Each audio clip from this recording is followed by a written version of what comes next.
The way we eat has changed more in the last 50 years than in the previous 10,000. Now our food is coming from enormous assembly lines where the animals and the workers are being abused. And the food has become much more dangerous in ways that are being deliberately hidden from us. You've got a small group of multinational corporations who control the entire food system. From seed to the supermarket, they're gaining control of food.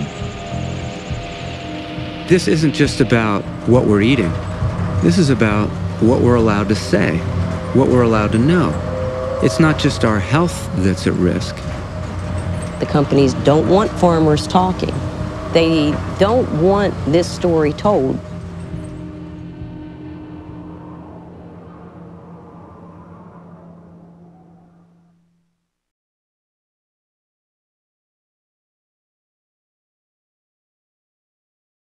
Sometimes you look at a vegetable and say, okay, well, we can get 2 hamburgers over here for the same amount of price. Why is it that you can buy a double cheeseburger at McDonald's for 99 cents and you can't even get a head of broccoli for 99 cents? We've skewed our food system to the bad calories, and it's not an accident. I mean, the reason that those calories are cheaper is because those are the ones we're heavily subsidizing. Is cheapness everything that there is? I mean, who wants to buy the cheapest car? We're willing to subsidize the food system to create the mystique of cheap food, when actually it's very expensive food. When you add up the environmental costs, societal costs, health costs, the industrial food is not honest food. It's not priced honestly, it's not produced honestly, it's not processed honestly. There's nothing honest about that food.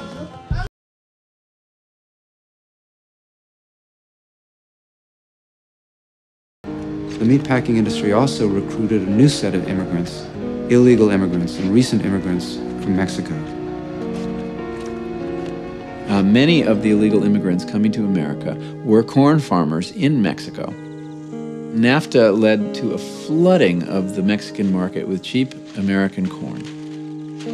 It's put more than 1.5 million Mexican farmers out of work. They couldn't compete with this cheap corn coming from America. So what happens to those 1.5 million Mexican farmers?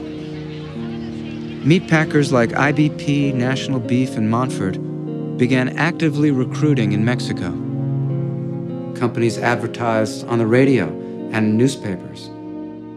IBP set up a bus service in Mexico to bring workers into the United States. For years, the government turned a blind eye to the recruitment of immigrants by the meatpacking industry. But now, when there's an anti-immigrant movement, they're cracking down all of a sudden, but they're not cracking down on these companies. The government is cracking down on the workers.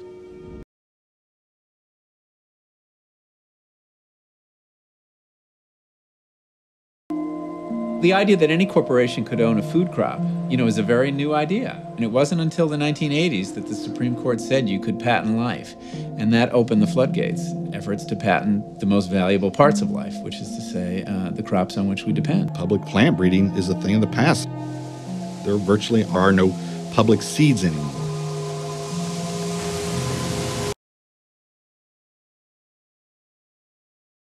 But I find it incredible that the FDA not only wants to allow the sale of meat from cloned animals without further research, but also wants to allow the sale of this meat without any labeling. The fast food industry fought against giving you the calorie information. They fought against telling you if there's trans fat in their food.